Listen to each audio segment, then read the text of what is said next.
Hi everyone, welcome to the Chilli Farm seed collection update. My name's Phil, I'm the horticultural manager, and this plant in front of me is the fried chicken, which everyone has probably heard of by now. It's one of these new varieties that we've got on our inventory this year, and we are growing quite a few of them to hopefully get a lot of seed out to you guys and ready to grow for next year.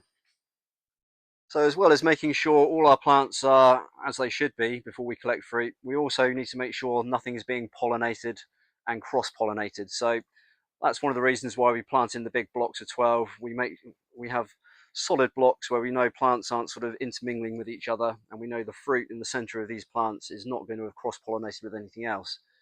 To ensure that further, we make sure no pollinators get into this tunnel, having nets over the entrances and the exits.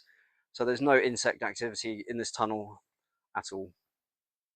So when we are collecting fruit from these plants, there's a whole bunch of things we are making sure is correct before we do so. So we look at the whole plant before we actually start picking any of the fruit. We make sure that plant is growing as it should do, and we're looking at the fruit formation on the whole of the plant as well. So as many people are aware, there's a whole bunch of variation that happens on chili plants. So some fruit might not form as expected, but if you look further up the plant, you'll see probably a properly formed fruit. So it's important to check the whole plant out when selecting.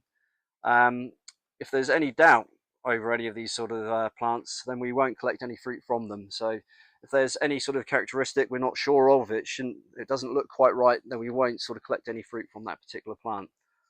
Next to our fried chicken, we've got the white Moruga scorpion. So this is a really good, exciting new variety as well. As you can see, not many seed in these, so we're going to have to collect quite a lot of fruit just to get some viable seed out of these. Here we are in the show tunnel. In our show tunnel, we actually make use of the space in here for seed collection as well. Because we don't have nets over the doorways on this particular tunnel, we actually do have to use isolation nets over particular varieties in here. This ensures no other insects get in and sort of cross-pollinate between different varieties in here. Hi, I'm Izzy and I'm the other half of the horticultural team here. Between me and Phil, we collect around 4 million seeds per year, per growing season, so we can sell them to you lovely lot. There are quite a few checks though that we need to do to enable that they are of the highest quality. So one of those checks is actually when we first collect the fruit, they need to be of certain standard. And this means that they're not being eaten by slugs or any predators. They also look as if they should, so actually true to phenotype. That's really important, and that they're not moldy as well, which is a big thing. So another step that we also do is making sure that the fruit are disinfected before we even process it to get the seeds out. This makes sure that there's going to be no mold or any pathogens as well, and we just use a disinfectant for this, and they sit in this tub for a certain amount of time. We will take them back out again and I will process them. So the other thing that we also need to check is when we are drying the seeds in our dryers, when they're coming out, that they're meeting a certain moisture content. Otherwise, if they are too wet still, when they're sitting in packaging or in the fridges, that they actually can go moldy. So that's really, really important.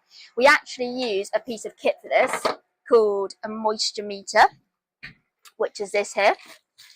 This will enable us to be able to determine actually the percentage of moisture in the seeds, and this is so, so important.